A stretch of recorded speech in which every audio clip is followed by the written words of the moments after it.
This week, our feature interview, our special guests, Juan and Bill of the Cubariqueno. Did I get that right?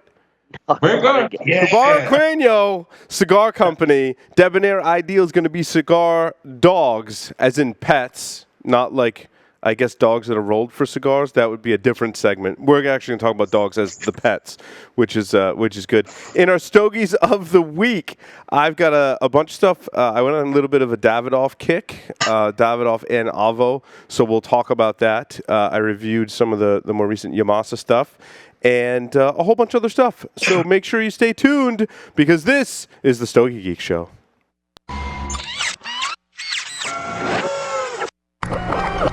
This is a Security Weekly production.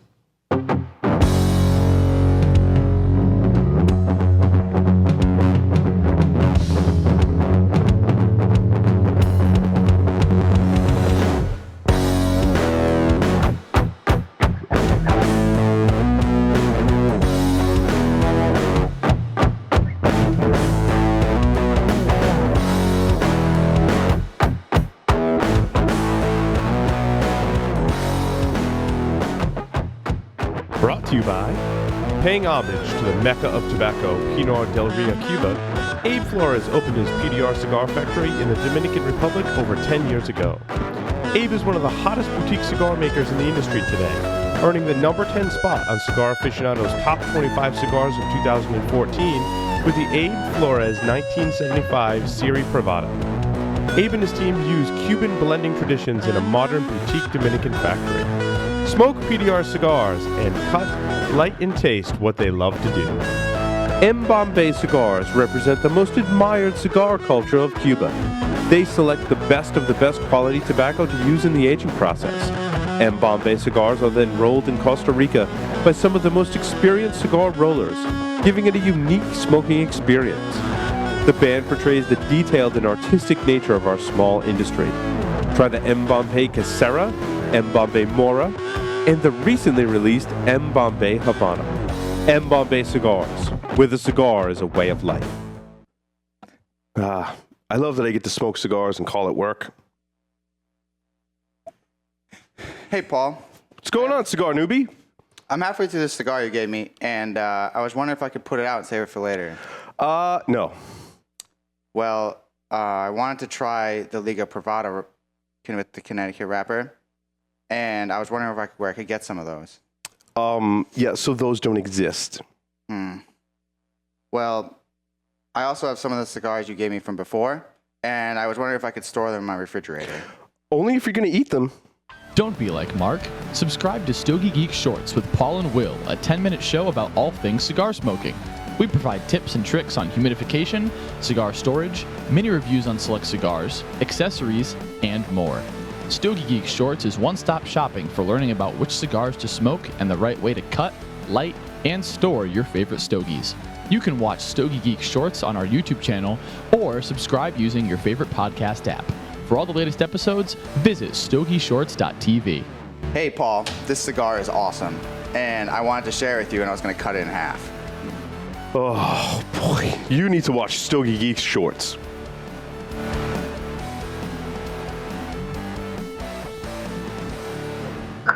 Welcome, everyone, to the Stogie Geek Show. I'm your host, Paul Asadorian, broadcasting live from Villiger North American Studios in Rhode Island. I am flying solo here in the studio, which is good. I got a lot of arm space and leg space, kind of like Tom Brady throwing touchdown passes. Right, Will? Yes, on the lines via Skype from North Carolina, Mr. Will Cooper. Hey, Paul. You know, you're going to be outnumbered tonight because I think we got some New Yorkers with us here. Oh, boy. Back. Right. I got a button. I can just drop people right off, and then we'll go back to where we were. It's great. I was good. So I sometimes I want to say South Carolina, and sometimes I want to say North Carolina. One of my co-hosts on my other show lives in South Carolina, but then now he's talking about moving to North Carolina, and I'm like, you just shut up with that because I'm going to screw it up when I introduce like you and Will on the show. I'm going to say the wrong Carolina. Yeah, well, the only thing I can say is I do live right on the border, so which makes matters more confusing for me, Will. So yeah, you point that out, and then that just probably means a higher likelihood of me screwing it up.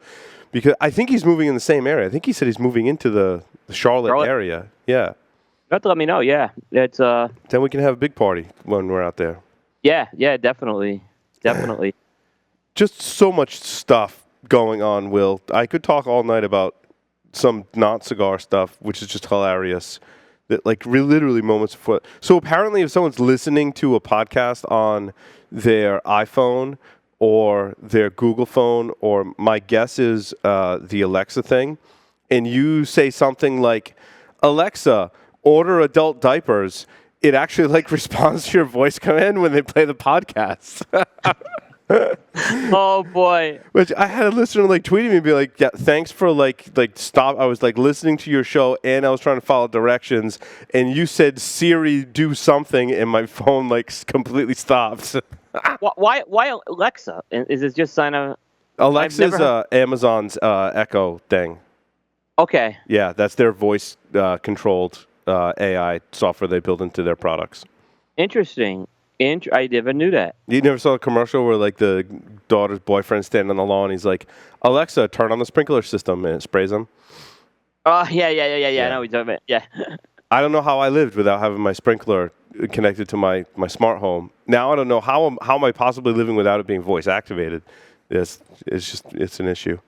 Let me just ask something. This may be a plug for Security Weekly on Thursday. Yeah. Are you going to be having any coverage of the DDoS stuff on Thursday? So I know the people doing all the investigations.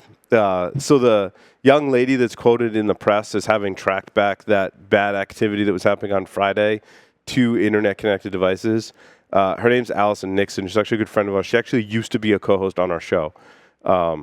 And she works for a company, Flashpoint, and we interviewed their CTO and founder a couple of weeks ago. And the whole thing is a big I told you so, because I've given presentations probably 4, maybe 5 years ago that said, wow, the security of all these devices is really bad. And I actually have a presentation that says how to take over the world using embedded devices, or now called IoT devices. So every show I'm just like, yep, I told you so.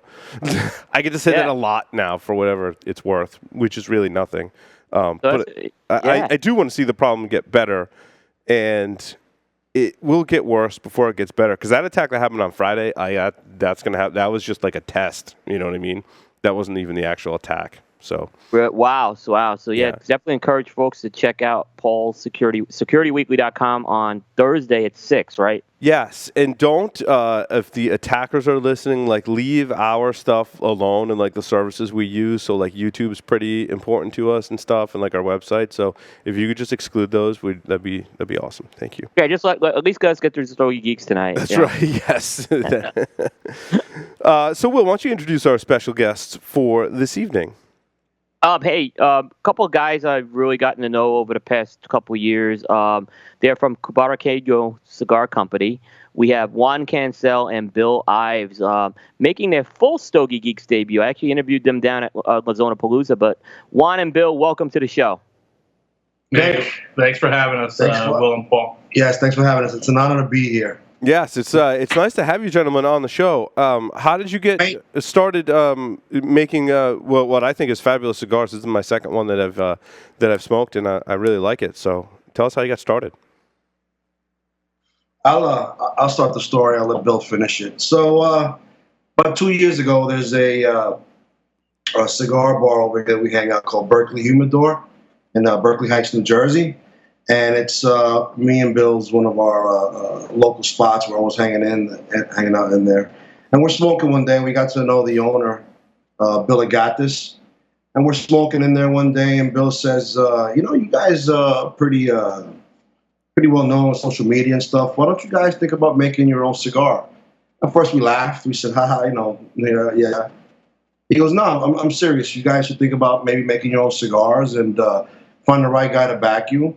And see how it goes. And we actually, sat down with him and figured out that he'd be our third partner. And then the question became, who would you use to make your cigars? And at the time, I was a real big Eric, and still am, a big Espinosa fanboy, as I like to call myself. So I actually reached out to Eric one day. He came to Berkeley. We sat down. We spoke to him. We said, listen, this is what we want to do. Would you, be a part of it? and I thought he was gonna laugh, and he was like, "Juan, for you guys do a lot of exposure for Espinosa cigars, and whatever you guys want, you guys have it." So he put us together with Hector Alfonso Sr. You guys know Hector. Yes. And when I spoke to Hector, I fell in love with him. I got a huge man crush on Hector. Shout out to Hector. It's hard not to. It's hard not to. He is a big thing of pure sexiness. So we spoke to him, and he basically picked our brains and asked us what kind of cigar, what the profile, and we told him what kind of wrapper, binder, fillers we like, what kind of cigars we like, and he basically came out with that. A few weeks later, sent us 9 cigars in the mail and said, try it, and we fell in love with the first one. It was the Protocol, and it's been just a fun ride ever since. So what's behind the name The Protocol? Bill, you take that one. Well, Juan and I are police officers full time, so it kind of goes with the line of work that we're involved with.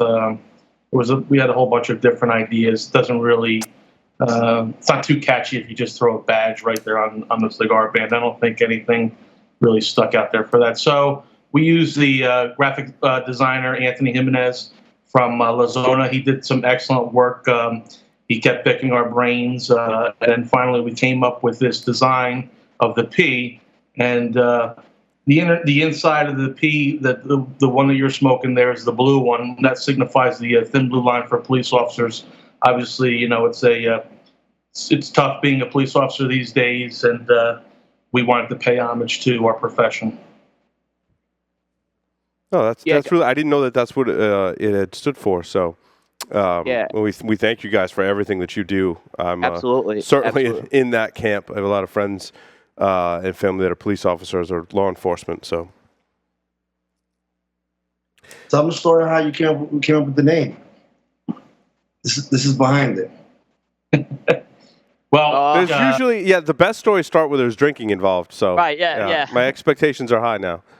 When it's time to, we were talking to Eric, when it's time to make the cigar, he said that's the easy part. The difficult part is coming up with a name, and it's unbelievable when you start this process and you're looking at all the names that are trademarked. It's almost impossible. So we were going back and forth, and we were at Juan's house. We're big Zacapa guys, and we finished a bottle of Zacapa. So I asked Juan, you have another one? He said, no, I don't have one. So I said, that's protocol to have Zacapa. So we're in the middle of our brainstorming, and I said, protocol. I said, that's it, and it goes with our job. So that fell on our lap there. We were happy. It stuck, and we've pretty much branded, with the success of the first cigar out, we pretty much branded everything with the Protocol P. It kind of identifies with us. So we're happy, how that all worked out for us. Yeah, I like it. Tell me about some of the different blends. Take that. Yeah, so the original blend that we did was a Ecuadorian Habano Escudo wrapper, Nicaraguan Habano binder, and 40 Heros, because me and Bill are big guys. We like full-bodied cigars, and we wanted to go something really strong, full body. And when we were first working on the original blend, a few people had told us, you guys are coming into the industry. You guys should not do a cigar that you guys like. Do a cigar that everybody likes. Try to appeal to the masses. This way you guys will sell out. And then me and Bill we spoke, and we said, something? So the first original release was 5,000 cigars. And we said to ourselves, you know what's going to happen? Nobody's going to buy these cigars. We're going to have to smoke these 5,000 cigars for the rest of our lives. So what are we going to do? We're going to smoke a cigar. You told me that. And by the way, you told me that. You did tell me that. I remember. We seriously thought we were going to smoke these cigars. Absolutely. 5,000 doesn't sound like a lot in the cigar industry. It's almost nothing. Yeah. When those 5,000 cigars arrived here, I started shaking my head. I said, oh, God. What did we do? So we said, should we possibly smoke a cigar for the rest of our lives that we're just going to like? Or do you want to smoke a cigar for the rest of your life that you love? So we went with a blend that we fell in love with. And the blend, again, is Ecuadorian Habano Escudo wrapper, Nicaraguan Habano binder, and the filler is all ligero. So technically, by all intent and purposes, two things with this cigar. Technically, this cigar should not smoke because it's quadruple ligero in the filler.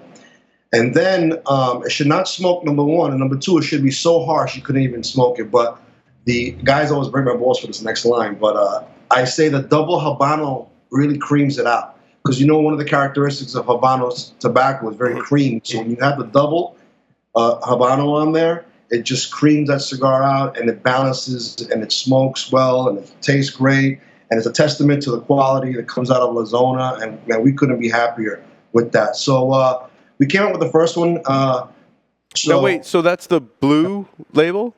The blue label, the original one. So we came out with two sides, so Vitolas for that, because we have limited funds. We can't come out with 5 or 6 different Vitolas, so we try to make everybody happy. So we went with the ground ball industry standard Toro 6x52. That's basically ground ball down the middle, makes everybody happy, makes the big thick ring gauge guys happy, the medium ring gauge guys happy. So we went with the Toro. And then we went the Corona Gordo, which is in my opinion, the Cigar Geeks, the cigar connoisseur size. And that's a much smaller ring gauge. So we went with those two sizes at first.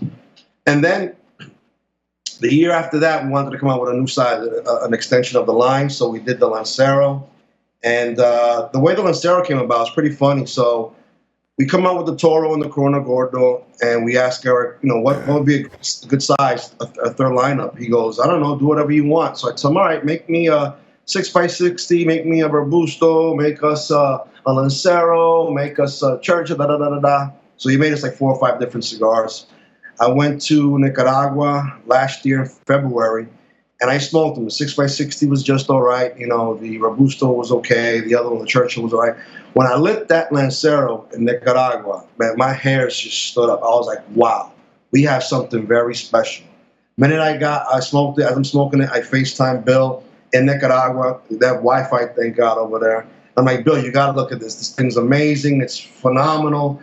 He goes, oh, I can't wait to try it. I'm like, I'm going to bring a bundle back so you can try it. It's phenomenal. It's probably one of the best cigars I've personally ever smoked. He was all excited. From that day to the time I left, somehow the bundle disappeared in the factory. And nobody knows what happened to that bundle to this day. So I came back and I told Bill, listen, the Lancero smoked phenomenal. And Bill, I got to give it to my 2 partners that have enough faith in my palate that they said, all right, listen, let's just put it into production. We need to put something in because there's a certain time frame you got to get stuff in to have it for the following year. But in the meantime, you went back to your house and you're sitting on your back porch smoking the bundle of Lanceros. He's putting Rocky Patel bands on it. Shout out to Rocky, by the way. So what was it? Oh, so I know it was gonna not so much a question, but just a general statement. I do a startup podcast as well, like for entrepreneurs in the security industry specifically. But one of the things that I heard you guys say that I really applaud you on is a lot of people will start a business or bring a product to market, such as a cigar, and say, I want to make a cigar for everyone. I want to create a product, and who's going to use it? Well, everyone's going to use it. So to set out to try and make a cigar that everyone's going to like is doomed from the start. And what I heard you guys say was really smart. You said, look, we're going to make one that we like to smoke because why not, right? We have and that speaks to passion that I look for in entrepreneurs and people that start in business and people that come work for me, right? We're passionate about the cigar. We're going to make something we like, so it has our passion behind it. But then when you got to sizes, we're like, we're going to, not a size for everyone, but we're going to make sizes that people like. The blend's going to be what we like, but the sizes, we're not going to do anything crazy with the sizes. I think that was really smart on your part. So, and you came up with a great product. So, Thank you. Well, do you have questions specifically about this blend or this size? Or Yeah, actually, I want, and then we could get into the probable cause, which is the Maduro. But so. Juan, is this it? And Bill, this is a 7x38, correct? Yep, traditional Cuban Lancero. So here's what I've always, and this is where I think this cigar really shines. And Paul and I've talked a lot about this. When a Lancero is made as a line extension, something usually has to give. Either they have to pull some tobacco has to be pulled out to adjust the blend, or it's got to be like a 40 or 42, which is not a traditional Lancero. Yeah, and it smokes different. So did you guys have to make some tweaks to this particular blend to kind of, and like I said, it all clicked with this cigar when you guys did this? Absolutely. There is no way possible in the mechanics of the science of cigar making that you could put 4 Ligero leaves in a Lancero. It's just not possible. So, as you know, flavor is all about the wrapper to binder filler ratio. So with a Lancero, you have a lot less filler to play with. So it was actually at the IPCPR that Carlos, right? Carlos is the factory manager over there, and he was down there. And a little thing about the Lancero, actually, when Carl started making it, he also fell in love with the cigar, and he actually has them make them a little stash for himself every bi-weekly. He says that's all he smokes in the factory, which is great because that means he's taken a vested interest in our particular line. He likes a lot, so he's always on top of it. But he explained to us exactly how they did it. So when you have all the cigars have 4 Ligero leaves. Again, there's no way you could put 4 Ligero leaves in this Lancero and be able to smoke it. So the way he told me he did it was he actually cut slivers of the Ligero leaves and put them throughout the Lancero and then rolled it. And then that's how you kept the integrity of the original brand, the taste of the original brand. So That's really, I've never heard of that before. Have you, Will? Yeah. No. That's awesome. That explains why this Lancero's smoking so awesome and has all those flavors. Right. That's really cool. Yeah. Wow. And guys, it's not too often after, is this like our 5th year, Will? We're in episode 206. Is this marking our 5th year coming up? This is right around, like last year we did the 4-year show the day before Halloween. So I think we are now and we're not doing a 5-year show this year, but because we have a lot of other stuff going on, but we are at 5 years, I believe, right now. So and how many times have we talked to blenders about tweaking the blend for a size? Like countless number of times, all kinds of different blenders and cigar makers, cigar represent everyone, and I've never heard that before. I haven't either. And I got to be honest. Maybe it's because people were doing it and just didn't want to tip their hat that they were doing it. But I tell you what, from a marketing perspective, industry secret. Yeah, you just gave out their secret, which is fine. I think it's fine. I think it's good marketing. You won't tell. Eric's gonna have me whacked now. That's right. No, I think it's great marketing, especially for our audience. It's like in the know of cigars. They're Stogie Geeks, cigar geeks.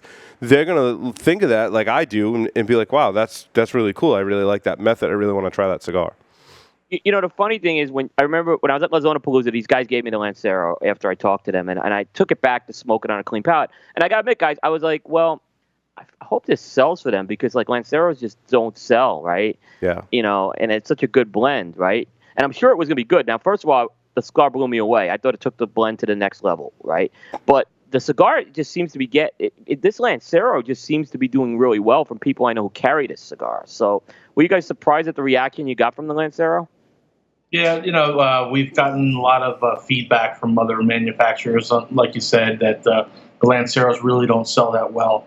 But, after we had it and we knew what we had on our hands, obviously you're not going to make a ton of them, but we knew we had a decent amount that we wanted to supply our retailers. And so far, they've just been reordering like crazy. So, I guess it's really a geeky cigar. You really, I was doing an event in New York City 2 weeks ago, and I get, that general area might get, do you guys carry a 6x60? No, we don't. So certain areas, it doesn't play well, but for the most part, the shops that do carry it, they've been reordering. So it's gotten some nice reviews and some nice attention from our retailers too. The Lancero is no doubt the cigar geek's size. It's the size that every cigar geek wants. And when we approached Eric and we said, this is the one we want, Eric. We want the Lancero. Eric gave us a little resistance. He was like, listen, bro. He was like, bro. Do something else. So he basically said, minus the bros. He said that it's the hardest cigar to make. It's the hardest cigar to make. and it doesn't sell. Everybody wants it, everybody asks for it, but it doesn't sell. And he says it's just, and when we said, we understand that, Eric, but this is a product of passion. Again, this is something that we want to do for fellow cigar geeks like me and Bill, and we said we want to go with this. And I was having a great conversation with Steve Saka. He was actually telling me that one of the reasons why Lanceros are so hard to make is when you're actually bunching and rolling it, the slightest amount of pressure that you put wrong when you're putting it in the molds could plug up a cigar, because there's only so much room for error. When you're talking about a 38 ring gauge, there's only very slight room for error, and too much error either way, you'll have a cigar that doesn't smoke or one that just burns terribly. And I've smoked at least 60 of these Lanceros. I haven't had any issues, any kind of construction issues. Again, a testament to what La Zona's putting out there. They're putting out some phenomenal product, and we could not be happier to be part of that family, man. That family is a good group of guys. You got Danny Moya, Nelson Ruiz, you got Aaron Doza, you got Catelli. He makes so much. He makes La Sirena. He makes a lot of stuff for different, private labels for shops, man. We couldn't be happier to be with Eric. I wouldn't change that factory if the cigars are given to me for free by God himself. I just really, really do. And like we said, hey, if you're stuck with a whole bunch of Lanceros, we got into this to have cigars that we really enjoyed. So, and with everything going on with the FDA, hey, I don't mind being stuck with the lifetime supply of my own Lanceros either. There you go. But, absolutely. You would have been a huge hit at parties. Absolutely. So, so kind of moving a little forward, around the time the Lancero came out, there was you actually did another blend, the Probable Cause. You want to talk a little about that one? Yeah. So the Probable Cause.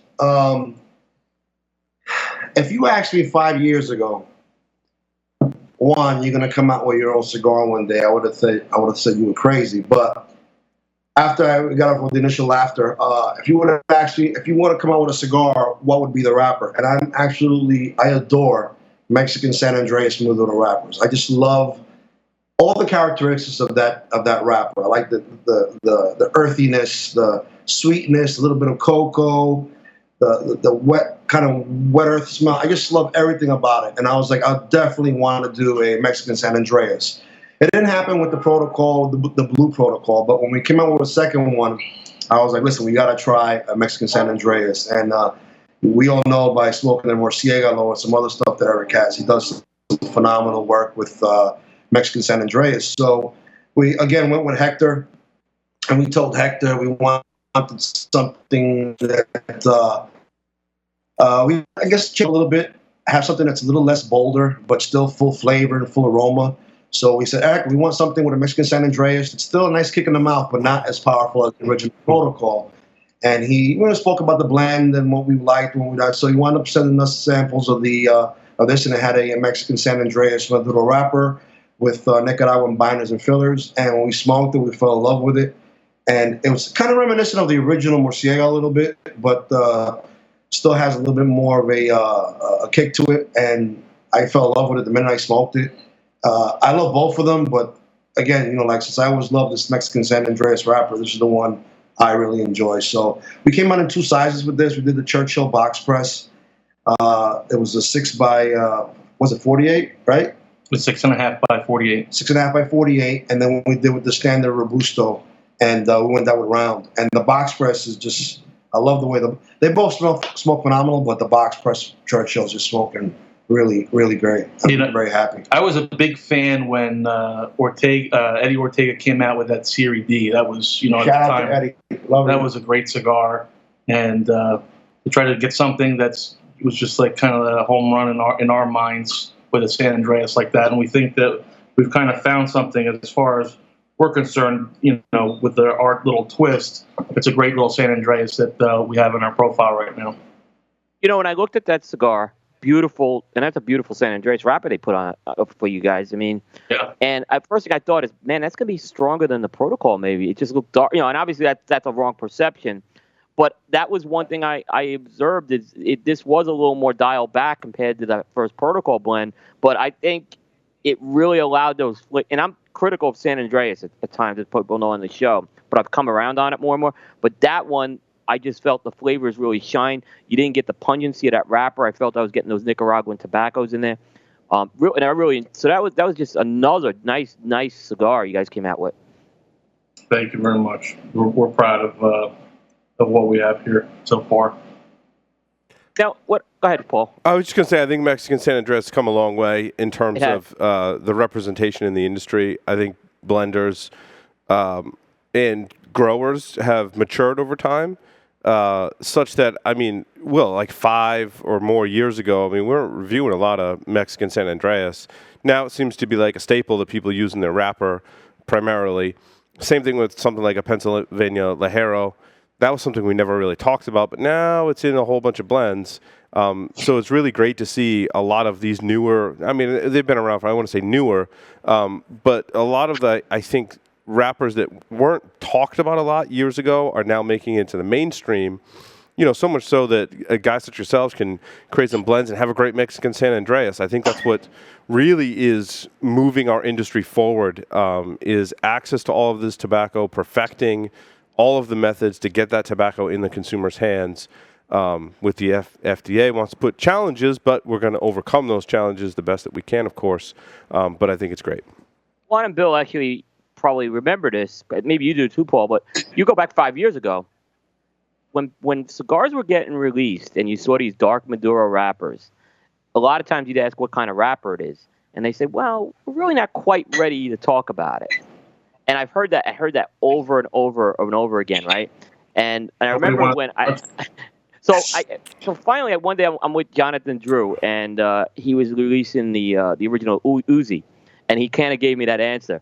And I said, Jonathan, every time someone says that, it's a Mexican wrapper. And he looked at me and he smiled. He goes, and he kind of nodded. He goes, yeah, that's. And eventually they did disclose that. But now today, Mexican wrapper, there is no hiding it. It's out there. I think it has come a long way right now.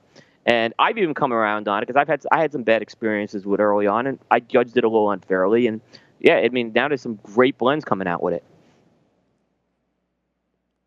It's got some great characteristics. I really like the cocoa, the bitter cocoa, the earthiness. It's just definitely one of the cigars that put me there was definitely the Eddie Ortega Series D. That Maduro, oh my God, thing was great. The original Murciélago also put me there. Really, really nice. The wrapper on the Probable Cause is just like you said, Coop. It's great, and it's nice, dark. It's got a lot of tooth on it. And we're really happy with it. Yeah. Now with the box pressing, again, we're kind of a similar story with the Lancero. We've talked to a lot of people, and there's things that have to be changed to box press a cigar versus a Parejo. And how did you guys compensate for some of the changes you made with the box press? So box press is pretty much from I gathered from Hector is you have to put less leaves in the box press because you cannot take a cigar that was meant to be round and just put it in a box press mold. And you're not going to be able to smoke it because the way the tobacco has to be left a little bit looser to fill in the size of the box press. So basically, it's, again, a balancing. And from what Hector told me, basically, is when you do a box press, you have to put less filler in there so that when you put it in, it forms correctly. Again, like I said, you cannot take a round cigar and put it in, already made specifically blended for a round cigar and put it in a box press format because it won't smoke. So it's just, again, we want to we're only limited to a few Vitolas because of, basically we're a small company and I would love to do 4 or 5 different Vitolas, but we can't do that right now. So we're trying to get creative as we can with the few sizes that we are putting out.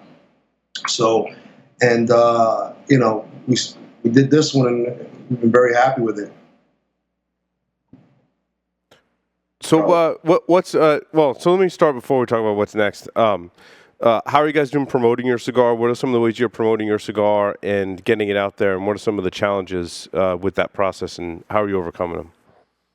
When we started, we had a lot of advice from different manufacturers on what to do, what not to do. But you got to think of where we came from. We came from guys that are Stogie Geeks, and we're big into social media. So 10 years ago, you would never think about, it's just if you were in the magazines or anything else. We have a big presence on Facebook, Instagram, Twitter. We're involved with the Cigar Dojo and then some of the other outlets. And we've been pushing the cigar through social media. I don't know if it's really been done that way, just as, hey, that's going to be our advertising. And that's what it's been. And it's taken on a life of its own. It's been very great, received very well in the police community. The police community has taken the cigar as their cigar.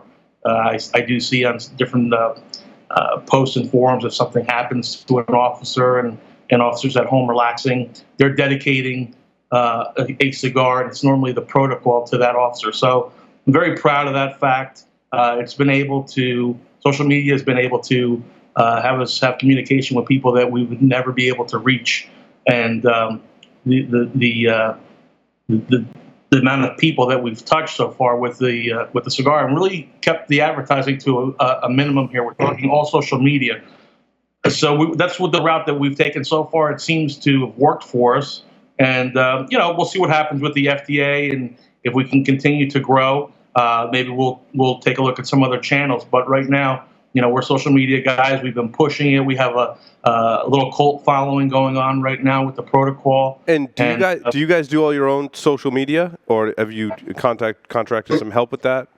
No, absolutely. We are everything soup to nuts. Social media, everything involving shipping of the cigars. We're very small. We're hands-on. If there's ever any issues with the cigar, somebody's talking to us, either the retailer or the consumer that's having an issue. If we see something on social media, we'll contact somebody and make sure we get it rectified. So it's good. It's small. We're not a monster of a company right now. But good for you.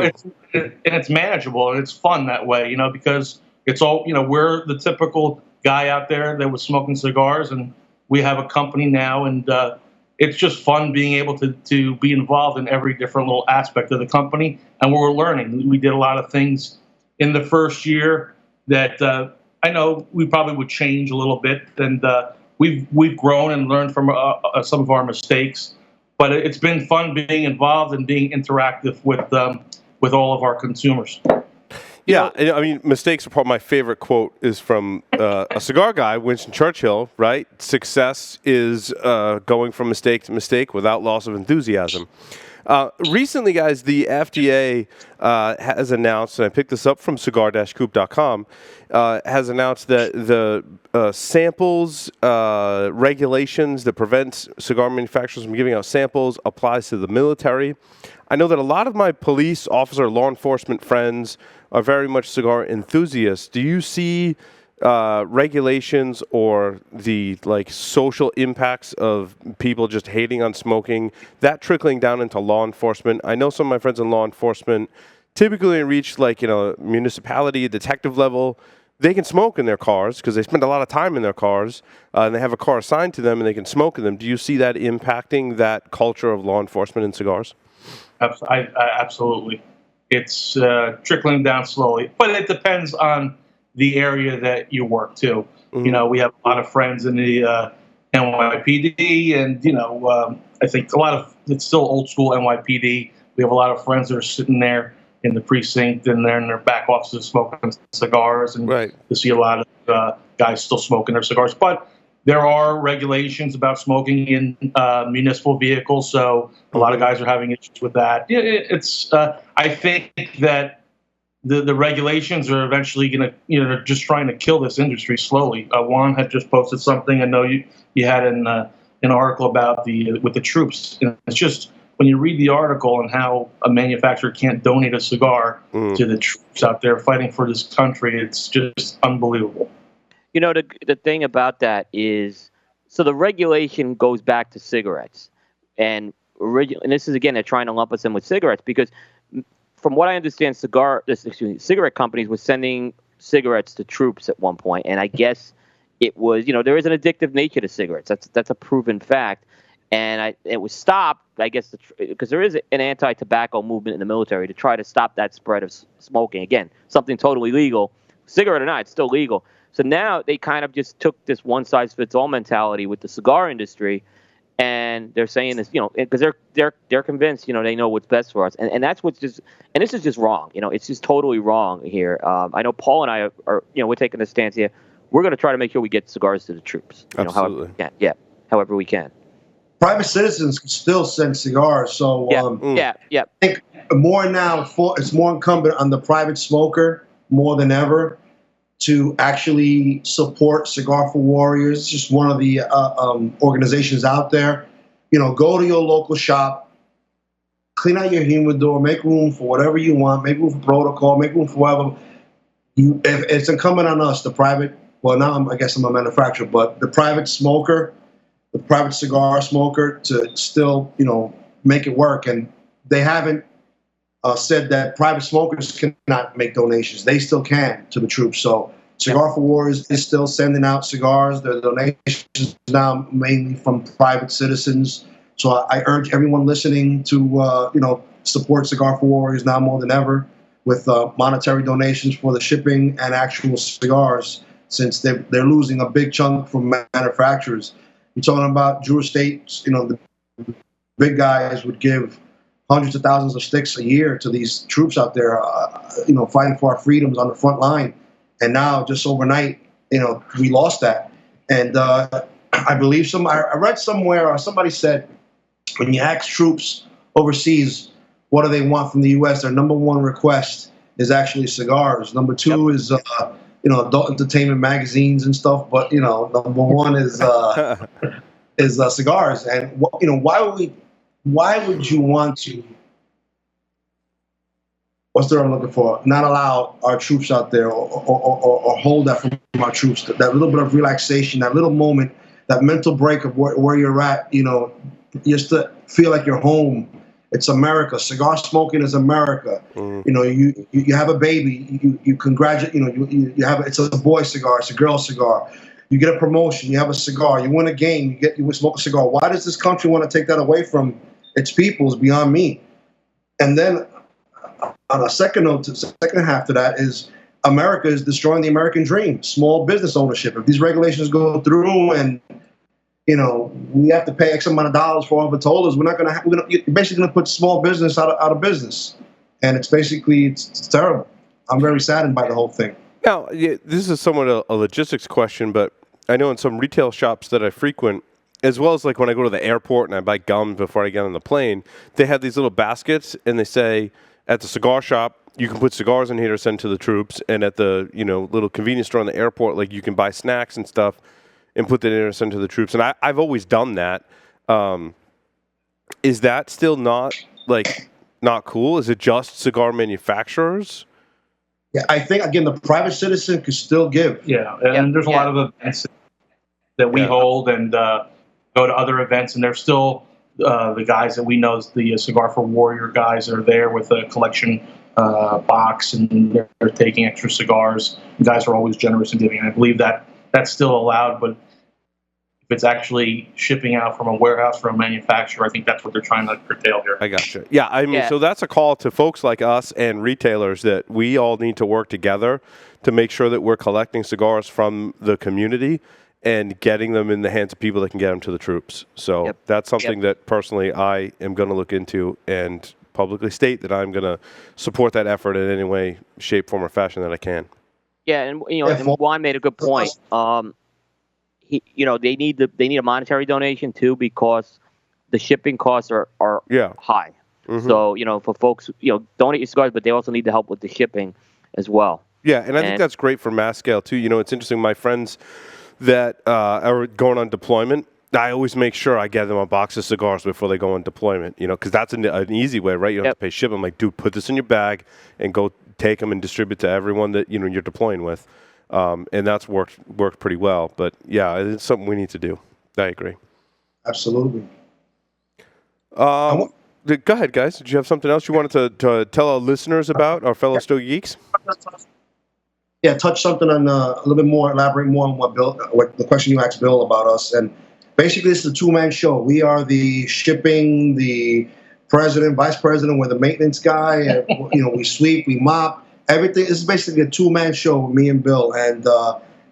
And this company was actually pretty much born from cigar social media, and we've been embraced by cigar social media. It's been phenomenal.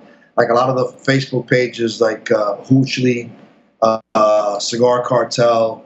There's so many other ones out there, and all these pages. You could just go on Facebook and look at them, and all these guys, from Facebook to Instagram to some of the applications out there, we've been greatly embraced by the cigar social media community, and we want to just say thank you to all of them. No, it's awesome. That's awesome. No, like I said, guys like you have been instrumental too. When you interact with us, just giving us information about your cigars, coming on the show, it makes our job easier as well. So a lot of folks, I know in the media community have been appreciative to your efforts towards us as well. Now, are both you guys, this is kind of a personal question, but are both you guys still active duty law enforcement as well as running this business, or like how? Yes. Okay. I have under 2 years to retire. If the FDA shoots me down in 2 years, I'll be a barista at Starbucks. I'm definitely going. I'm going to that Starbucks. But it's like the thing, you have two, blue collar guys, law enforcement officers, guys that are passionate about cigars, living the dream. We wanted to start a company. We wanted to have our cigars. We're doing it. We've been successful with what we're doing. And, these regulations are just amazing that, just because you weren't in the market by a certain day, that cigar is just so different from that cigar in 2007. And that there's going to be some kind of stipulation placed on you. It's just mind-blowing. I want to talk about for a second is recently they actually, it's funny, in the U.S. market, so the U.S. cigars, we're getting all these restrictions and regulations. And just recently now, Obama did this thing where you can go to Cuba and bring as many Cuban cigars as you want, as much Cuban rum as you want, without regulation or anything. So you're making it easier for a foreign, giving business to foreign countries, a country that's pretty much, communist to this day still is, but that's a whole other. Well, very extreme communist. I would classify them. Yep. I just went back. I just came back from there, and I could tell you we take a lot for granted here. Yeah, absolutely. Yep. It bothers me that they're actually lifting regulations and letting basically. Letting the store go, and anybody who wants to go to Cuba can bring limited amount for personal use. Meanwhile, you're killing the small business owner here, the small boutique brands, and there are a few, there's so many boutique brands that are going to be affected by the FDA. And meanwhile, you got Cubans coming in here like it's all right.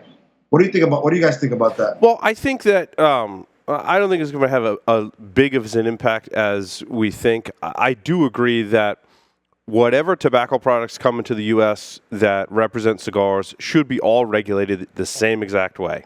I also think that the number of people that are going to travel to Cuba and the amount of cigars they're going to bring back, you guys make an awesome cigar. I wouldn't sweat that at all. I mean, the dirty little secret, right, that no one really talks about in our industry is that a lot of people that listen to our show, and I'm not singling any, listener out or whatever, but like people that are Stogie Geeks, our audience that we target, the guys and gals we hang out with, if they like Cuban cigars, dude, they're ordering them online. I mean, I get, an email every once in a while. Hey, I want to, order some Cuban cigars. I'm like, yeah, you can order them from this website. Now, it's risky. If you get caught, you get that like slap on the wrist letter, and if you get caught again, you get like a really big slap on the wrist and like a fine and stuff. But a lot of people do that. And Cuban cigars are traded online and in forums like there's no tomorrow.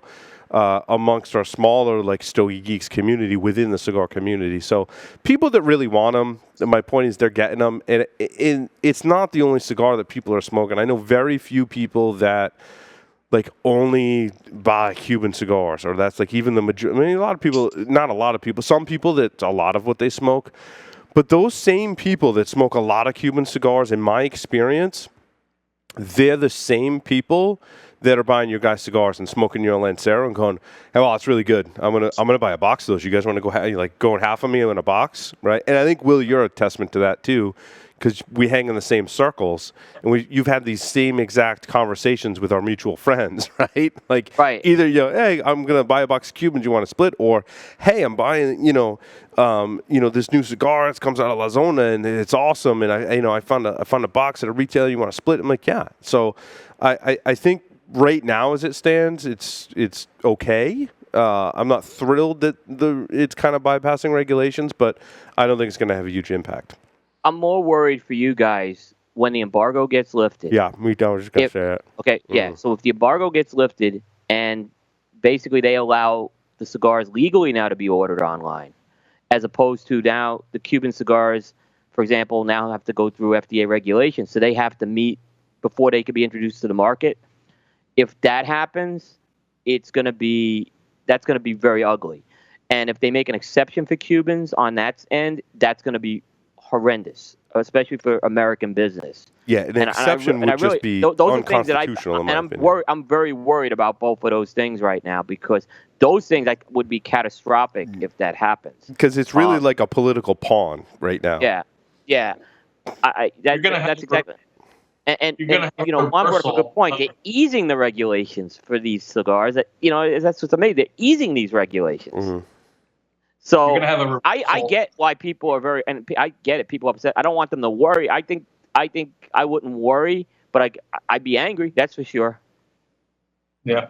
I look at it, it's like amazing. You might have a reversal of what we have. All of a sudden, you'll have Cuban cigars that you'll be able to order and bring in. The boutique guys that got shoved out of the industry, well, let's all get together and open a warehouse out in some island somewhere, and we'll import cigars like they're importing Cubans and like that. It's like I love it.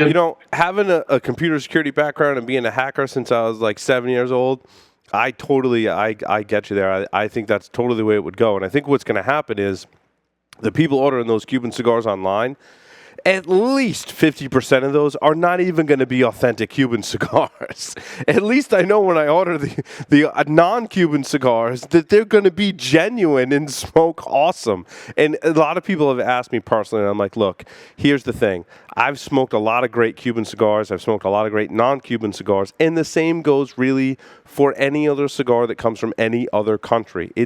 There are cigars that are great, and there are cigars that are good, and whatever. We have a rating system, right? But all these cigars have awesome cigars that you smoke and not so awesome ones, and they all come from different countries. So the thing that's going to impact what we're talking about here with Cuban cigars and lifting the embargo is the amount of fakes. I mean, even today, there are so many fakes when it comes to Cubans.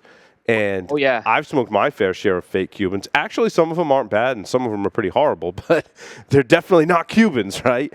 And it's interesting the level of kind of ignorance of your average everyday consumer who already thinks that the embargo has been lifted is just astonishing. So when the embargo does get lifted, that ignorance is going to carry over, and you can have a lot of people smoking Cuban cigars that aren't really smoking Cuban cigars.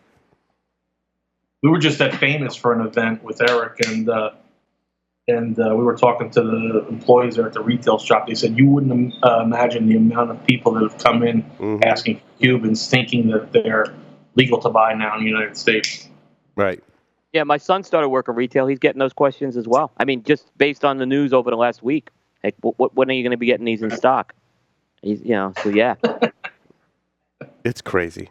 So do you guys have plans for extending your lines or like what's coming out next?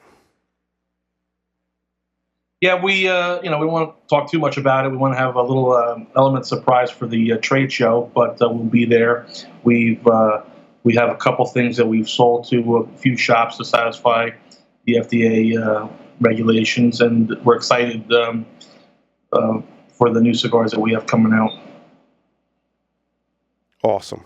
Yeah, I got to ask Juan a question here because I almost did this today. I was they opened a New York deli down in Charlotte, right? And they had this barrel, and in the barrel there were pickles. And I know, Juan, you actually lit up a pickle once and smoked it. Did it work? Now wait, was it fried? Was it fried first? Because fried pickles are awesome, and New York style deli pickles are also awesome in my opinion. I love pickles so much. I ordered a pickle martini once, and I loved it so much that I made them at home. That's how much I love pickles. The story behind the pickle was I was helping a fellow La Zona brand owner, Moira Ruiz, and they had their pickle juice release. And everybody was, I want to try a pickle juice. I want to try a pickle juice. And I would call Danny. Me and Danny, like over the years, have basically evolved where I get off of work. I do a midnight shift. I'm on the road by 7 heading home. He's on the road 7 going to his job. And we'll speak to each other for an hour every day. And it's become, we've gotten so close. So anyway, I've been asking him, Danny, man, I got to try this pickle juice, man. As I'm hearing everybody talk about it, he goes, I don't really have any. I'm sorry. You have to wait. I'm like, bro, but it's me, bro. Come on. I'm sorry. All right. So I went home one day and I was like, I'm sick of all this pickle juice talk. So now I'm just going to light up a pickle. And so I did like a promo thing for him. And basically I lit up a pickle and I put relish as the ash. It was actually, but yeah, it was pretty funny. Yeah. Shout out to I'll tell you what, the Candelas that they've come out with Lazona, that pickle juice, and it was really, if you haven't had the wasabi, which I have had the wasabi, that is just, they both taken Candela. Hector has done an incredible job with Candela. He's just doing different things. It may not be for everybody, but you can do different things. My public service announcement to our listeners, don't put wasabi on your pickle. No. Ouch. Imagine if you retrohale that. Sorry. We got an episode name from our pickle description and discussion. That's all I can say. Don't retrohale wasabi. Don't retrohale wasabi. Oh, boy. Well, guys, thanks so much for coming on the Stogie Geek Show. It was wonderful having you this evening. Yep, I enjoyed our discussion very much. And we need to hang out. You guys need to we need to come down there. You need to come up to Rhode Island. We need to hang out. We almost took the trip, but our work schedule wouldn't allow Yeah, it. no, I understand. Thanks so much, Juan and Bill. Thanks, guys. Take care. Stay tuned. More Stogie Geeks coming up next.